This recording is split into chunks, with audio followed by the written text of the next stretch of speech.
Bienvenue à tous dans nos entretiens autour de la parole de Dieu et des révélations que Dieu a données à son serviteur Maurice Cerullo au cours de 73 années dans les nations du monde. Et nous sommes en train d'étudier ensemble les vérités extraordinaires contenues dans les livres producteurs de preuves. Alors, nous sommes déjà au chapitre 18, bientôt à la fin de cet ouvrage intitulé « Les racines du combat ». Et nous devons affronter l'ennemi avec l'autorité de Dieu.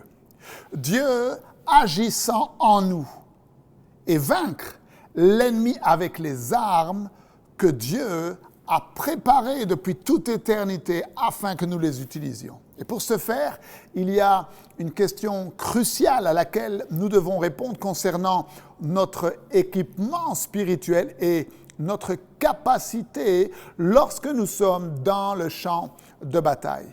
Vous voyez, lorsque nous sortons à la rencontre de l'ennemi, lorsque nous affrontons la détermination de Satan de tuer, de voler et de détruire, est-ce que nous sommes moins équipés et donc vulnérables pour livrer la bataille que ne l'était Jésus-Christ lui-même lorsqu'il est venu sur terre et qu'il a fait face, lui aussi, aux attaques de l'ennemi.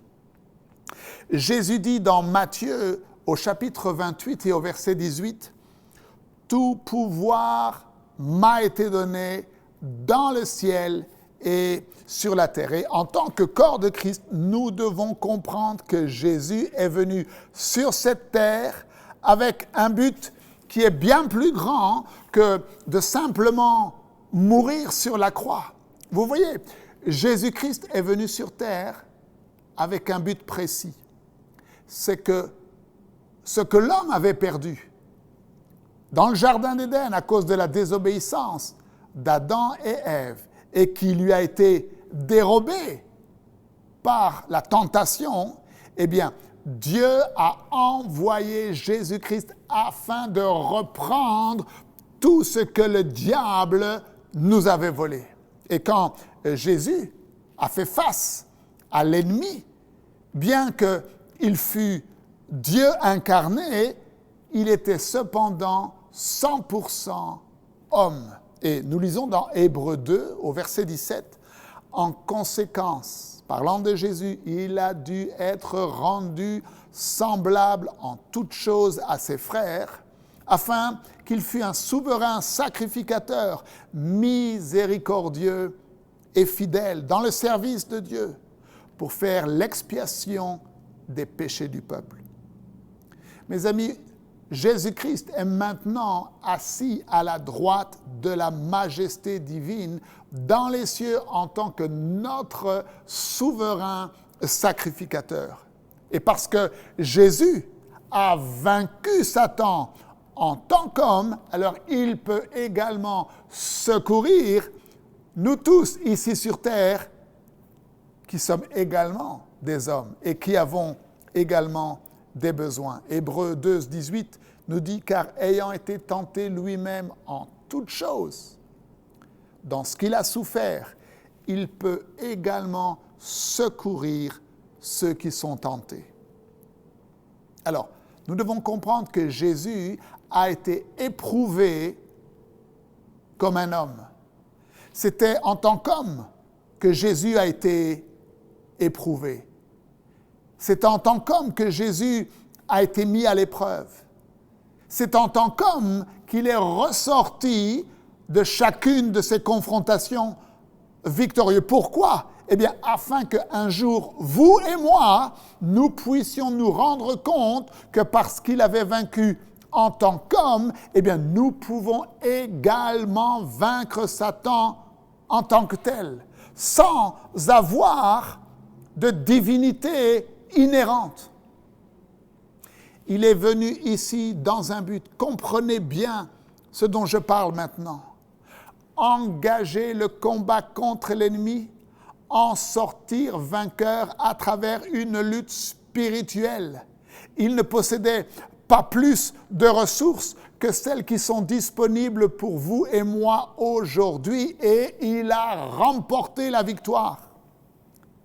Mes amis, nous possédons exactement les mêmes ressources, la même autorité que Jésus-Christ possédait pour vaincre Satan. Alors, il y a bien sûr plusieurs règles spécifiques pour mener efficacement le combat spirituel que je veux partager avec vous maintenant et qui sont très importantes. Et ces règles sont incluses dans un autre livre du docteur Maurice Cerullo que je vous encourage à vous procurer en allant sur notre boutique sous la forme électronique. C'est le e-livre intitulé « La nouvelle onction ». Alors, une stratégie donnée par Dieu. Dans le combat spirituel, il y a des directives et des stratégies précises données par Dieu qui garantissent le résultat à chacune des fois que nous les utilisons. Il y a quelque temps de cela, lors de la guerre du Vietnam, le docteur Cerullo s'est rendu dans ce pays pour encourager les troupes. Et il a eu l'occasion de rencontrer le général William Westmoreland, qui était en fait le responsable de l'armée américaine au Vietnam.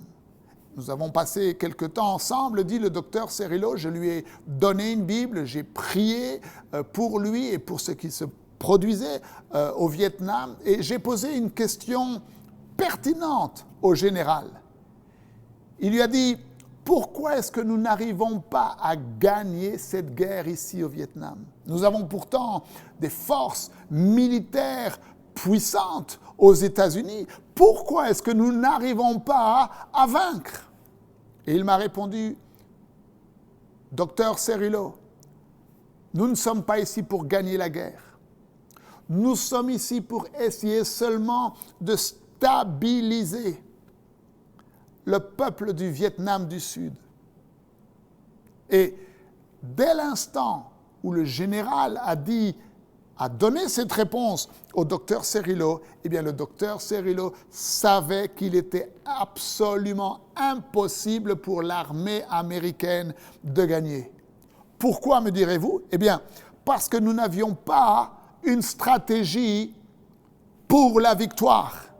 Cette guerre spirituelle dans laquelle vous et moi nous sommes engagés, nous y sommes pour la gagner. Nous devons gagner, c'est notre but final. Nous devons gagner cette guerre spirituelle.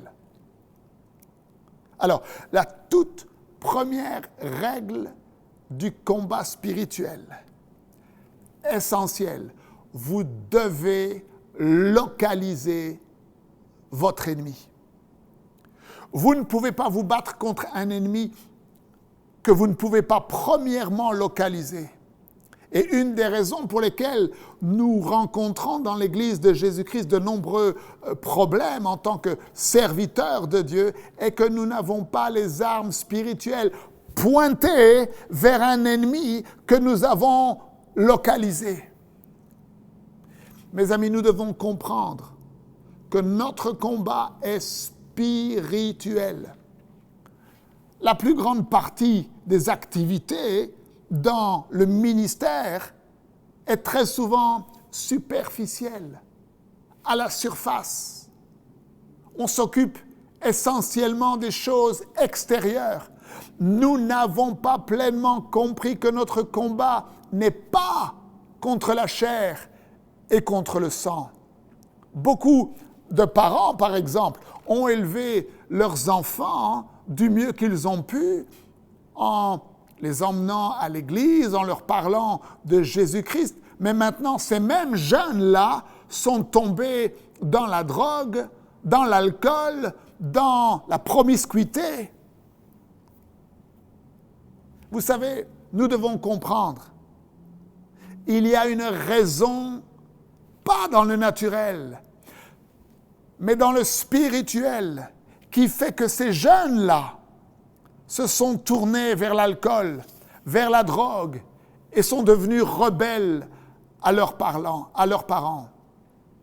Ne perdez pas votre temps à essayer de leur parler une fois qu'ils sont tombés.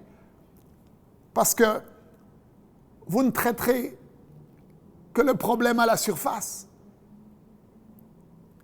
Pour remporter la victoire contre les forces des ténèbres qui conduisent nos enfants dans l'alcool, dans la drogue, dans la rébellion, dans la débauche, eh bien, il faut que premièrement nous localisions notre ennemi et que nous allions à la racine du problème dans le monde spirituel. Vous devez localiser votre ennemi.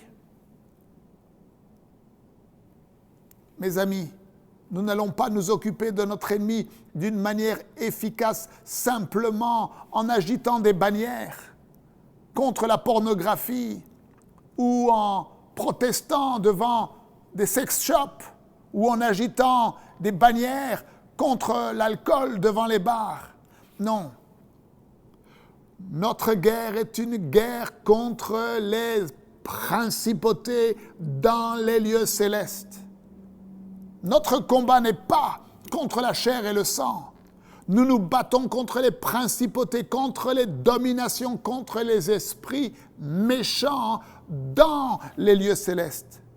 Éphésiens 6 au verset 12 déclare « Car nous n'avons pas à lutter contre la chair et le sang, mais contre les dominations, contre les autorités, contre les principes, les princes de ce monde de ténèbres, contre les esprits méchants dans les lieux célestes. » Il est temps pour l'Église de Jésus-Christ, il est temps pour vous d'apprendre à localiser votre ennemi afin de ne pas perdre votre énergie et votre puissance de tir en ouvrant le feu dans la mauvaise direction, en ne traitant que les choses dans le naturel et à la surface.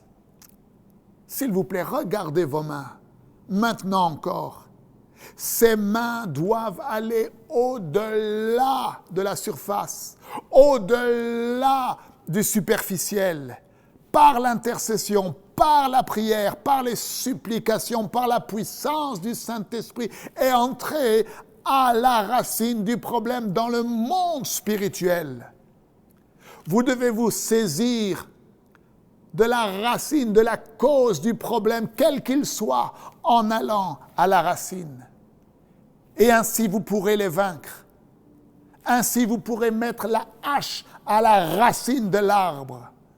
Et à mesure que vous faites cela, dans le nom et dans la puissance de Jésus-Christ, eh bien, ce qui se passe dans le naturel se conformera à la victoire que vous avez obtenue premièrement dans le spirituel. Et la raison pour laquelle l'Église de Jésus-Christ ne pourra jamais bouleverser les villes si elle continue avec les méthodes actuelles, eh bien, c'est qu'elle n'entre pas justement dans cette relation spirituelle. Mais nous parlons ici de produire la puissance, d'être des producteurs de preuves, pas simplement d'avoir quelques bénédictions. Nous devons aller au-delà du domaine des bénédictions et entrer dans le domaine de la puissance. Rappelez-vous, Actes 1:8. Jésus a dit, mais vous recevrez une puissance, le Saint-Esprit survenant sur vous, et vous serez mes témoins, les témoins de la résurrection, des producteurs de preuves. Beaucoup de gens se posent la question de savoir pourquoi tant de gens sont sauvés au cours de nos réunions, tant de gens sont guéris au cours de nos réunions, tant de gens ont leur vie transformée et sont libérés au cours de nos réunions. La réponse, c'est que avant même que je me rende à mes réunions, la victoire est déjà gagnée. Vous voyez, la raison, c'est que la victoire n'est pas remportée lorsque nous sommes en train de prêcher. La victoire n'est pas remportée lorsque nous sommes en train de partager la parole. Non, la victoire est remportée avant même que la réunion ne commence. parce que quelqu'un est déjà entré dans le monde spirituel, a déjà mis la racine, la hache à la racine du problème. Nous avons déjà, par la prière, le jeûne et l'intercession, nous avons déjà lié l'homme fort. Nous avons déjà pris autorité contre les puissances, les dominations, les esprits méchants dans les lieux célestes. L'œuvre est déjà accomplie. Et c'est pour cela que lorsque nous venons, eh bien, nous ne faisons que, et que nous prêchons l'Évangile, nous ne faisons que récolter les fruits de ce que nous avons déjà premièrement accompli dans le monde spirituel en ayant correctement localisé notre ennemi. Notre problème, ce n'est pas ce qui se passe à la surface. Notre problème, ce sont les esprits méchants dans les lieux célestes, en allant dans le monde spirituel, en prenant notre autorité en tant que fils et filles du Dieu très haut. Mes amis, la maison de Dieu n'est pas un endroit où les gens devraient venir pour prier et obtenir leur victoire. Non, ils devraient déjà avoir obtenu la victoire dans la prière avant de venir.